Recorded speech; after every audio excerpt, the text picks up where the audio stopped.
Hi, I'm Jessica Rector. Welcome to my show, Jessica. It's my very first show. I'm really excited, but also a little bit nervous, so bear with me. Today we're going to be talking about graduating college and basically what's next. After you spend 18 years in school, what do you do when you're done with college and enter the real world?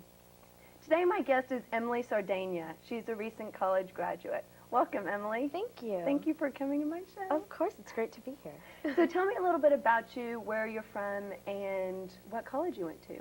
Well, originally I'm from the Bay Area, from San Jose, and I just graduated from USC with a degree in theater with an emphasis on acting. Very nice.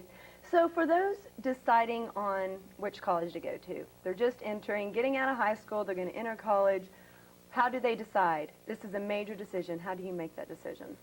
Well, from high school, what I did was we hired a counselor to go through all the schools in the country and see which ones had the best programs. And from then she came back with a list of about 25 schools that she thought I would be interested in.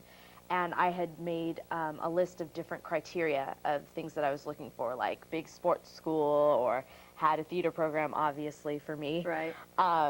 Had a Greek system, just various things that I was looking for. And then from there, we went and looked at the schools and decided from going on campuses.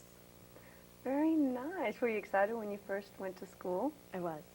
So you go from Northern California, and it's not a huge change. You're not going all the way across the country, but it's still a change. You're moving far away from home, Southern California. What was your major adjustment, your first hardest adjustment in college? The first hardest adjustment was living with a roommate, because I had never done that before, and I'm an only child, so I didn't share anything, didn't share space with anyone, so it was a little bit difficult to get used to living with someone I didn't know before and learning to live with their schedule and, yeah, their sleeping schedule. That was bizarre.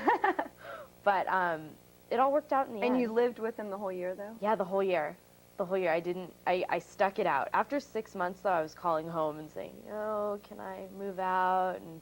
But I couldn't. My mom wouldn't let me. She said, you do this, you'll be set for the rest of your life. And you'll be able to do it. Every experience. Exactly. Too, It's true.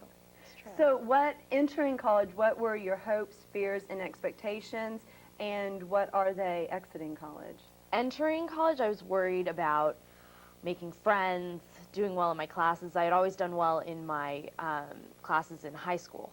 So I was worried that I wouldn't be doing so well in college with not being at home, not having my mom to yell at me to write my paper, do my homework. Right. So I was a little concerned about that, but my hopes were that I would make a bunch of friends and have a lot of fun in college. And then I guess exiting college, just not failing in my chosen career and not having to live in a box somewhere on a corner. Right. Yeah. Well, a lot of people, I think, leaving college, and people say, okay, you're going to now enter the real world. Who knows what that term really means, but it's a really scary term for some people. And how do you feel about that term, if it even affects you at all? Well, I think the term real world I don't think it really applies, because I have been living in the real world, whereas it's a little subsect of the real world that everyone else lives in. I still feel like I've been, I've gotten a job over the summer, so I was doing things outside of the school bubble, so they say. But I think the difference is that there's no safety net anymore, and I think that's what people mean by the real world. Like, there's nothing to fall back on. Right. So that's a little scary, but... So you're a little scared of it as well? Yeah. It'll be fine. So, but how is graduating college different than graduating high school? Well, when you graduate high school, you have a college to go to. I mean, I knew where I was going in March or so, and I graduated in June from high school. Right. So I knew for a few months where I was going. I knew I would be all set up for 4 more years. Right. So now it's like, well, I'm done with school. I got a new apartment. Now I have to go find a job that I will be doing for a few years. And then we'll see if I like that, and then maybe I'll do something else. Right. But it's kind of more of a forever thing, as opposed to for the next 4 years. You know what you're doing. Right. Right. So what is your biggest regret in college, if you have any regrets at all, that is? I guess biggest regret is not getting started sooner, like not getting my pictures done, not getting representation and that sort of thing for acting. Right. But other than that, I don't have any regrets. I did college to the fullest extent. Definitely. And that's how you should do it. And plus, if you would have gone and, done everything earlier, that you said that maybe you wanted to start earlier, if you would have done that, then maybe you would have spent less time living college, and then you would have looked back and said, well, man, I wish I would have lived college a little bit more as opposed to doing this. So all works out for a reason, right? Totally, no regrets. Exactly. Nothing, You can't no live regrets. life like that. So besides not being in class, not taking tests, how is your life going to change now that you're out of college, though? Well, working every day. I mean, it's such a difference from going to class. I'm not financially dependent on my parents anymore. That's huge. Yeah, I mean, it's very different because I have been for the last 22 years of my life. So it's just really being on my own, which is exciting and scary at the same time, but more exciting because I get to do really what I want to do now.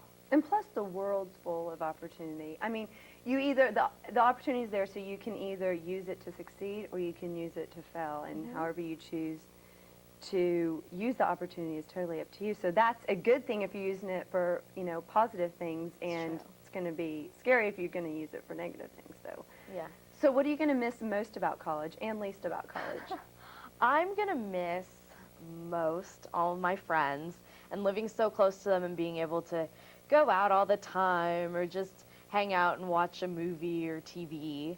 And but I'm not going to miss those blue books for exams and Scantrons and number 2 pencils. Those are definitely... Or rushing right before your test to go get the To blue go book buy because you them. totally forgot, and then the store's out, and then you're hoping, please, someone in class, please have an extra blue book. I'm usually that kid in class who has like the 4 blue books because I forgot one that one time. So you're prepared from yeah. then on out. Exactly. So you majored in theater. Yes. What is next for you? What are you going to do now that you're out of college pertaining to your career? Where do you begin? Well, there's so many places to begin. My plan is Right. to get my pictures done, call up all the people that I know that are in the industry right now and pick their brains about where to get started and just how to find representation, even what my pictures should look like, Right. how my resume should look, what I need to do in order to get good representation so that I can get the auditions to get me the jobs, and also to find some classes to take in the area as well. So studying keeps continuing. It does, but it's different studying. It's stuff you want to study, right? But also, I mean, whenever you're doing all these things and you're going to be asking a variety of different people, that way, you can take bits and pieces of what everybody says Exactly. and put together your own kind of puzzle to figure out what exactly you want to do. Yeah. So how long have you known you wanted to act? Since 4th grade. 4th grade, Yeah. huh? Yeah, I did my first semi-professional musical in 4th grade. So it was kind of one of those things where it's like, oh, I'm on stage. I love this. The audience is great. They're clapping for me. There was no feeling like that in the world that I Right. had up until that point. And there still hasn't been since being on stage. So that was the moment I knew I could never do a desk job. Well, because a lot of kids, especially in 4th grade, a lot of kids look at famous people or celebrities and they think, oh, that's such a glamorous life, I want to do that, and you knew when you got up on stage that it wasn't just the idealistic viewpoint, or what exactly was it that you knew was for you more than just, just the view of it all? Well, for me, it was more the feeling that I got when I was up there rather than idolizing a certain Right. person. Like, I never did when I was younger. I had to actually think really hard when someone would ask me, oh, who's your favorite actress and actor? And I don't have one. I really don't have one when I was little. So